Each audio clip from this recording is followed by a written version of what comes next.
This is Chapter 1, Similarities and Differences, from Identities and Inequalities. All right, so the chapter starts by talking about histories of inequality in the United States. So obviously, September 11th was one of those moments that really changed people's relationships to one another in America, at least at that time period. In some ways, it did bring people together because so many people were horrified by the senseless violence and death. But in other ways, it also exposed the worst parts of our social interaction, the bigotry and the violence against people that were perceived to be Muslim that followed that, and of course, the state itself surveilling certain communities. But this kind of prejudice exposes a longer legacy of prejudice to all marginalized groups that we've often written out of history for the most part, or by the time you learn it, you're already a teenager and you learn it by reading a couple sentences in a history book, right? We don't often talk about these things, and that's why it's important to actually unearth this history and look at it critically, right? So there's a lot of things that the chapter then establishes that have often been omitted from the kind of history that we're taught, right? About lynchings after emancipation, that there was this racist backlash and revival of the KKK that not only lynched and murdered men in mobs, often castrating them or mutilating their genitals, hanging them by their necks. And this, of course, showed the racial sexual politics of the time period, which we'll discuss later. But, you have all of these different situations. You have the Homestead Act of 1862, which gave U.S. citizens the right to land that had been stolen from the Native Americans, who were slaughtered and forced to relocate on reservations. There was also the war with Mexico and what we often call westward expansion, right? You might have played Oregon Trail, but you're often not going to, have something from the experiences of those people that were forcibly removed, right? And really with Mexico, the land that is California and basically the West now was formerly controlled by Mexico. And this land was taken and given to white settlers to control and develop at their own will. So again, people were forcibly removed from their own land. Also in the West, there were laws that targeted the Chinese. And this was after Chinese immigrant labor had already been exploited in cruel conditions, often in order to build the railroads in the West or mining, other difficult, especially in the gold rush time period. So, but once there was more labor and the railroads were built, all these laws started to be put into place to stop men from bringing women over from China, as most of the immigrants were men, and the white population feared that they would settle and propagate in California. So the Chinese Exclusion Act came to be, not to mention the laws that prohibited opium, which were selectively enforced on Chinese laborers. So the Chinese were also denied access to education for their children as well, and really had to fight just to even have citizenship rights for their children. Also, of course, there was the experiences of the European Eastern immigrants that we'll talk about later, and that they were subjected to hostility and discrimination when they came here. And the National Origins Act of 1924 that established quotas on how many immigrants could come from Southern and Eastern Europe, meaning there was a preference to what kinds of immigrants and what kinds of countries people were allowed to come from. Of course, there was also, the Japanese being forced into internment camps during World War II. And this was done through a presidential executive order by FDR. He had more than 100,000 Japanese Americans forced out of their homes. They lost all of their property, all of their belongings, and they were forced to live in internment camps, such as Manzanar, which is not far from here, which is, one of 10 concentration camps that were set up to house Japanese Americans. George Takei recently published a graphic novel memoir about his experience growing up in an internment camp. If you're not a nerd like me, you might not know he's from original Star Trek, but it's a beautiful memoir that I'd highly recommend. It's called They Called Us Enemy, and it's very powerful story about his experience growing up and really his parents' experience that was pretty much hidden to him until he was an adult. And continuing on throughout our history, obviously, you have women not being a powerful group in American society. Obviously, women of color, but even white women who were forced into the home after World War II because of these aggressive media campaigns. So what's interesting is people tend to think that women went into the workforce during World War II and that they hadn't worked before that. But in reality, most women were either poor or women of color. So most women worked, right? It was only the wealthiest women, the middle class, the upper middle class, and the wealthy that actually didn't work, right? And we'll talk later about cult of domesticity and all that nonsense of why that was the ideal, right? But women went into male-dominated positions during World War II because the men were overseas fighting in the war. And the reason this was so significant was because it basically showed that women were capable of doing those jobs. Women were systematically kept out of certain fields. They weren't able to, get formalized education or, certain degree fields, career paths, things like that were restricted for women.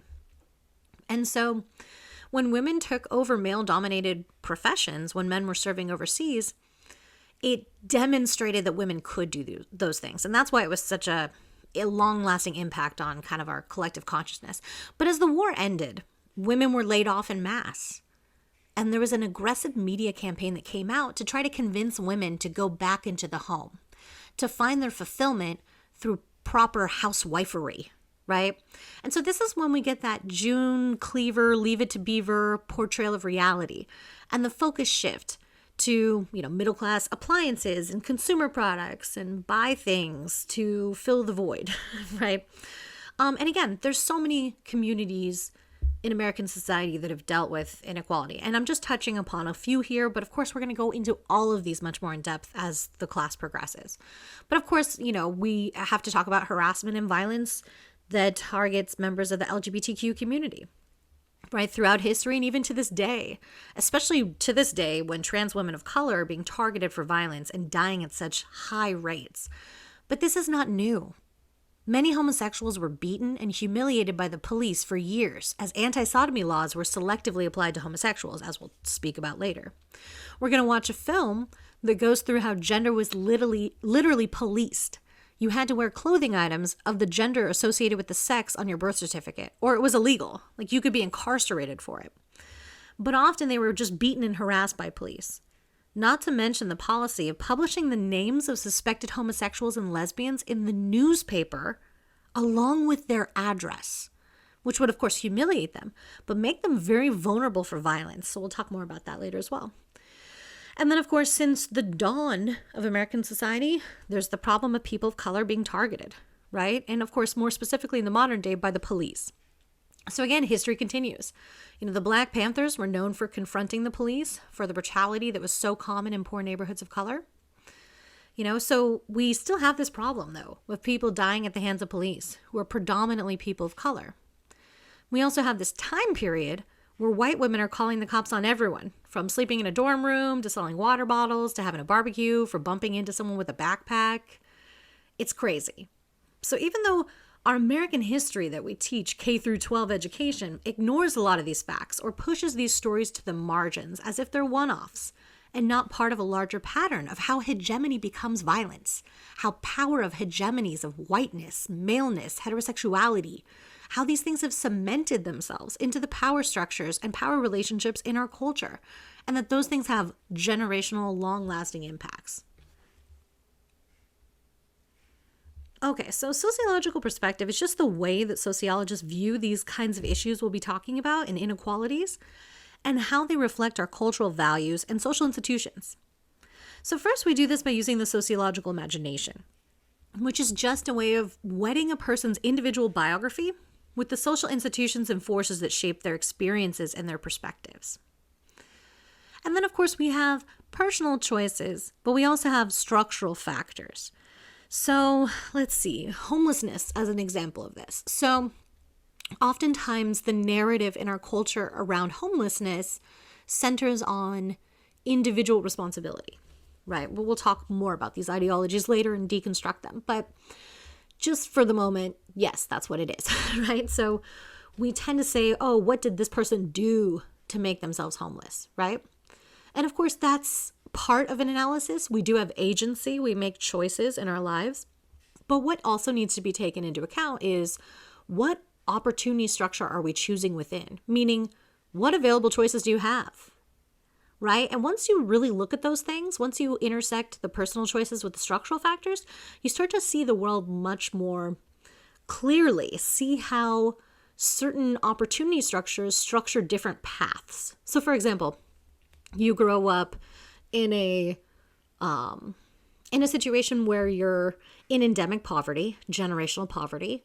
There's lack of formal education within your community, meaning the schools are just warehousing you. There's no legitimate opportunities for college because of the financial structure of having to pay for college.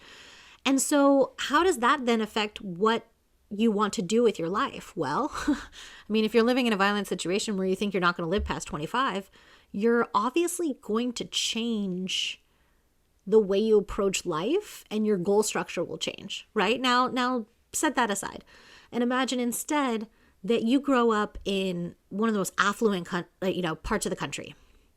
Let's say like Beverly Hills, right? Or like Malibu, something like that. And you have every imaginable comfort, opportunity, tutor, obviously going to be able to go to college, obviously going to be able to have a happy and healthy life. What does your goal structure look like? What do you want to do with your life, right? Very different daily struggle based on those kind of intersections. So that's really what sociological perspectives are looking at here, is how, yes, we make our choices about what we want to do, but we do them within an opportunity structure, right? So later we'll talk about deviance and why people may engage in, underground economies or illicit activities. Oftentimes it's an opportunity structure problem, meaning if they had legitimate opportunities, they would have a choice between those two things, right? So, and again, back to the homelessness thing. So we say, oh, why did this person become homeless? What did they do, right?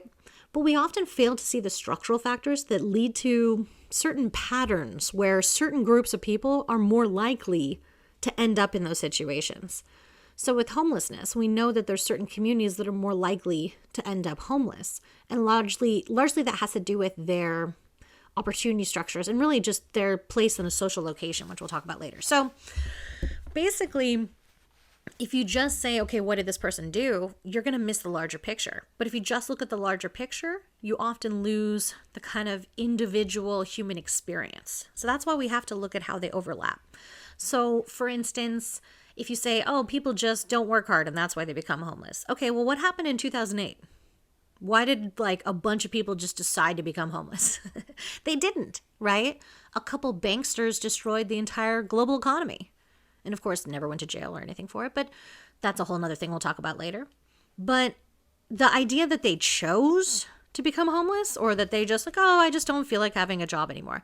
No, people were laid off en masse because it was a large recession, right? So we have to really look at the intersection between these things, right? How sometimes people are more marginal, and that's why they end up in those situations. And it's not, obviously you make choices within what opportunities you have, but sometimes those opportunities are very limited. Taking on a sociological perspective also asks us to challenge the things that we take for granted. And this can be very difficult. This is why it's kind of like being an anthropologist in your own culture, right? Because there's a lot of things that we're socialized to accept in society from day one. So it's as transparent to us as the air we breathe. We come to take it for granted, right? What a handshake is, or what are the rules for dating? How do we behave in class? What are you supposed to aspire to be? All of these things are socialized into us throughout our lifespan from some of those institutions that we're a part of, like our families, maybe religious ideologies, education, politics, all sorts of social institutions that shape us. So hegemony are those unchallenged categories that we think are normal or baseline. They're unexamined because they're the default in our society, and they show us who has the most value, right? So what's the default in our society? There's a lot of those categories, right? So it's whatever's the most kind of socially accepted norm for whatever category, right? So let's say for race, it's whiteness. For gender, being male, being cisgender, right? Instead of transgender. Being heterosexual for sexuality. Monogamous, right? When it comes to religion, Christian is the hegemony within the US, right? The hegemony of disability is being able-bodied, right? The hegemony of social class is the middle class or the wealthy, and so on and so on and so on. Each different power structure that you look at or identity structure that you look at has kind of a hierarchy attached to it that breaks people down. And basically, the people that are at the top of those hierarchies, the hegemony, are just unquestioned baseline norm. Everyone else is just kind of compared against that norm. So we like to categorize people. We love to define things and try to find meanings in what we see and what we do. We tend to categorize people that we want to understand quickly.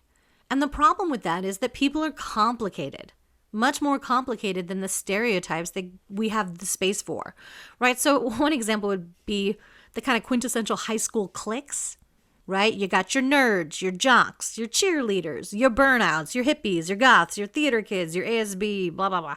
We love to sort people, but sometimes we're multiple things, multiple identities, right? You can be on the sports team and ASB and a burnout, right? But thankfully, people are way more complicated than cliches or tropes. So like the author suggests in the chapter, the reason these labels don't work is because they're based on petty things like how someone dresses, which is not a deep reflection of their actual reality. So when it comes to categorizing identities, we make assumptions about people based on their categories. So we expect men to react differently than women. We expect young people to value different things than older people. We basically use the information we've been socialized with and the experiences that we've had, as well as the information that's given to us by the media, which make up a lot of our understandings about the world. So if someone is foreign, how we think they will act or think is affected by our own stereotypes about their values. Or if someone's an ex-con, we might distrust them.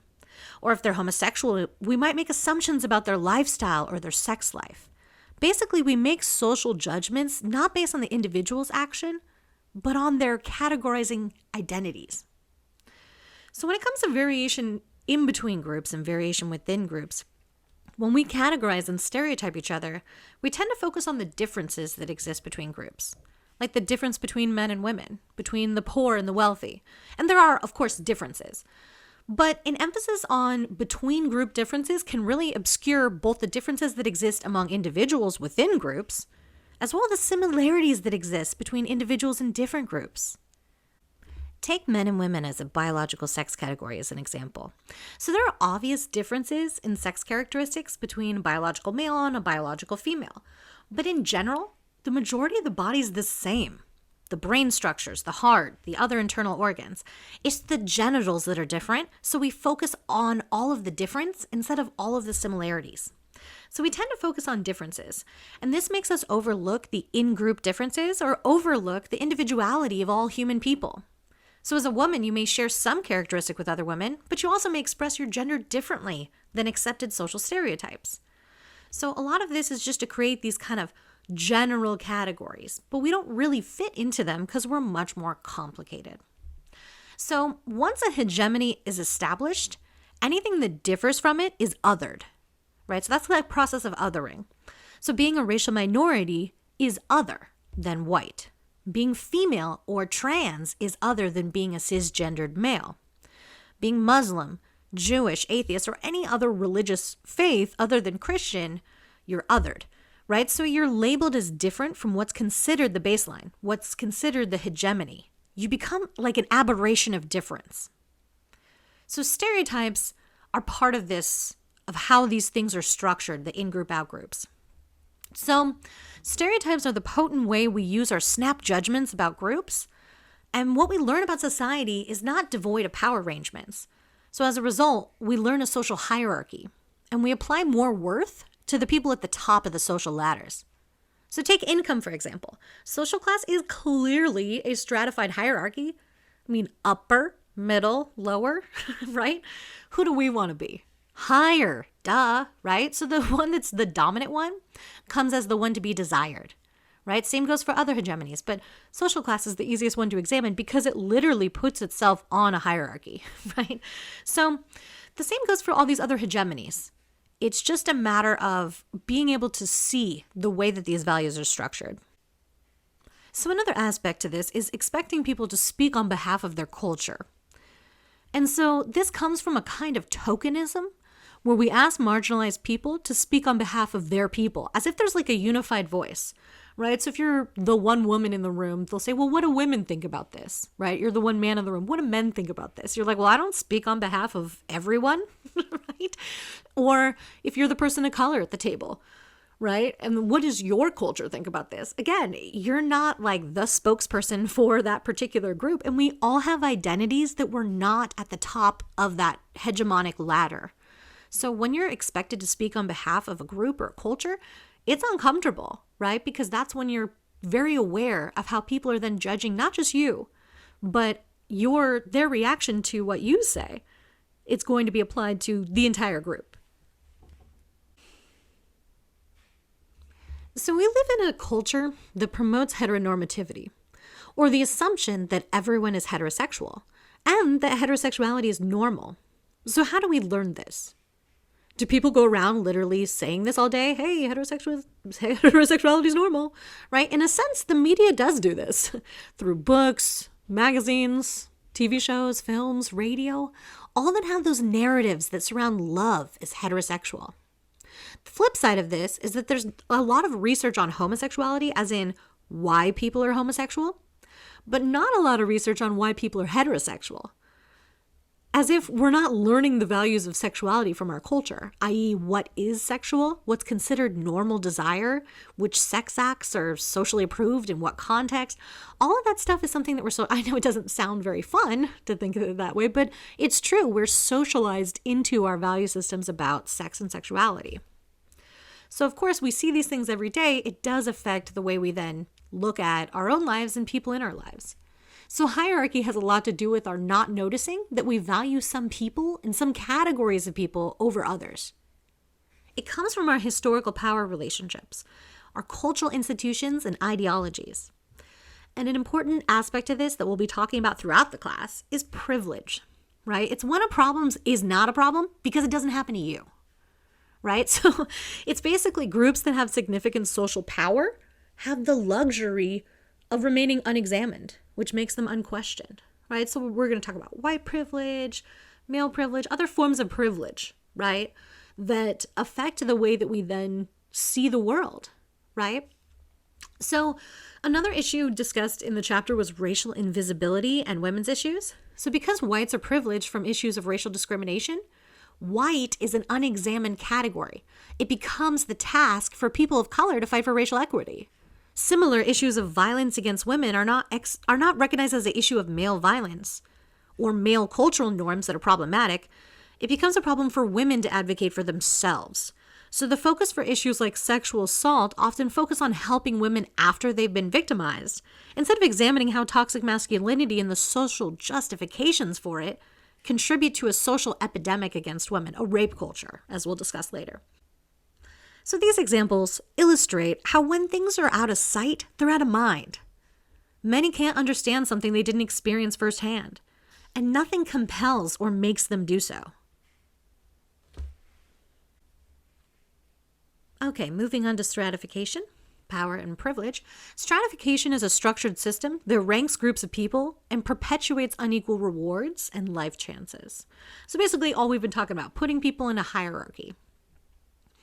And we get different statuses from our social positions, right? So an ascribed status is a social position or identity we get at birth and we develop into involuntarily as an adult, such as your race or your sex, your ethnicity, your religion, right? You're kind of just born into it, right? So for the most part, these are positions that we don't really choose to have, versus an achieved status is a social position or identity that we take on voluntarily or from our efforts and accomplishments. So being a student, right? Graduating with a degree, being a graduate, right? That would be an achieved status, being a spouse, right? So all societies have variations of ascribed and achieved statuses, which create forms of stratification. And the biggest one in our culture, really, when it comes to the most noticeable for, social opportunities, and the one that really does impact life chances so dramatically and so visibly is socioeconomic status, right? Which is the prestige, honor, and respect or power associated with different social class positions in society. So socioeconomic status is influenced by our wealth and our income, which we'll talk about a little bit later, but it also comes from those achieved statuses, like educational level and occupational prestige. But we also know that a lot of people get that ascribed status of being rich as hell, or, if your ascribed status is being monarchy, right? There's not really much you can do as an achieved status to combat that, right? So some people's ascribed status gives them almost like a red carpet, right, to the opportunities in this world.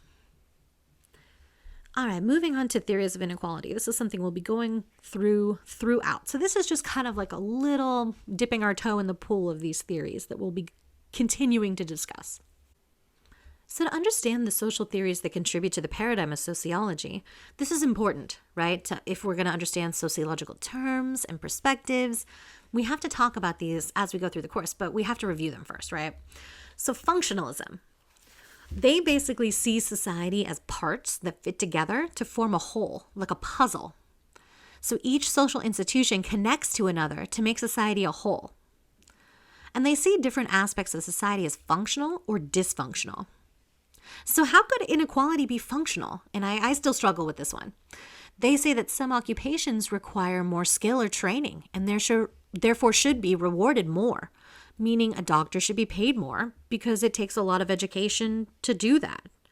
And so in a way, maintaining that class of prestige and equality is about rewarding someone who worked harder.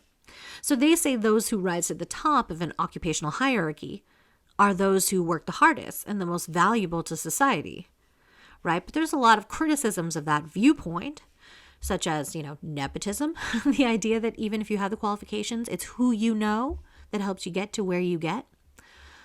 You have people that are like human rights workers or humanitarian aid workers that literally work for free, but they're doing such important work, right? Or the idea that the people that work the hardest get paid the most, then why are roofers not making six figures? Because, that is not easy, right? Climbing up on a roof in the hot sun and putting toxic ass tar down and stapling everything, like not easy. Precariously hanging off the side of a roof. But that's not a six-figure job, right? You're not going to college to be able to do that. So we know that, functionalists do argue that, when the functional importance of a position is not enough to warrant a high spot in the stratified system, a position can be filled up easily, so there's not as much a high reward for it, right? So they say, anyone could do roofing, which again, I could not. So I would just fall off the roof. But anyway, that's personally me. But the idea being that if it's easier to be a garbage collector than it is a doctor, maybe not everyone can, get through the math exams and everything to become a doctor.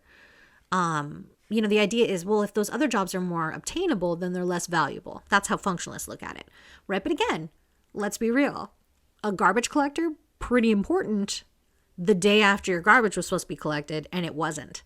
You're going to notice that person wasn't there. You're going to see how just essential they are, right? So it's interesting, though, that's the kind of counterpoint against the structural functionalist theory there, right? So they basically do say that if many people are capable of learning to work in a particular profession, then it shouldn't have as much status, right? So if everyone can learn how to be a garbage collector versus not everyone becoming a doctor, or maybe like a surgeon, because you need a steady hand and be able to cut people open, which is like kind of not everyone's thing, right? So they're looking at not just the training and time, but the skill that you would need coming in. So they see inequality as inevitable and necessary, right? As societies give different levels of importance to different positions, they're then stratified and can't be equal. So they see it as a benefit to society that only the most qualified rise to the most important societal positions. So they should have the most compensation. And I agree if this means teachers and professors and people with doctorates of all kinds. But another counterpoint is how there are so many people that have high positions in society, not because they're the most qualified, right? You have people like actors, professional athletes, comedians, rock stars. They entertain us. They provide us with something. But it's not as vital as medicine or education or properly engineering bridges, which I'm super glad that people are out there doing.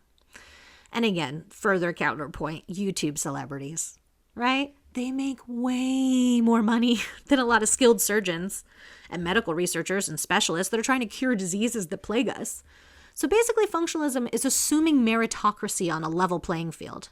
While our society is stratified by merit, it's also stratified for a bunch of other unjust reasons like race and gender and ability, age, sexuality, social class. So these are all disorders.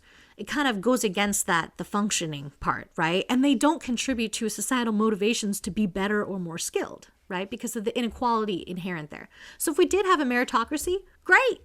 that would make more sense, right? But that's where some of the arguments start to fall apart. And of course, that's a perfect transition into conflict theory, because that's really how conflict theory would shoot holes into the theory, so conflict theory views the structure of society as a source of inequality, which benefits some groups at the expense of other groups. So they tend to focus on the capitalists versus the workers, right? Or the bourgeoisie and the proletariat. Those who own the means of production and those who work for them and trade their labor for money.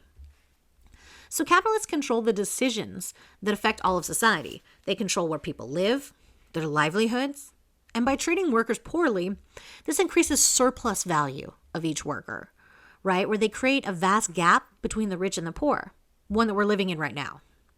So some people are born billionaires, right? Billionaires.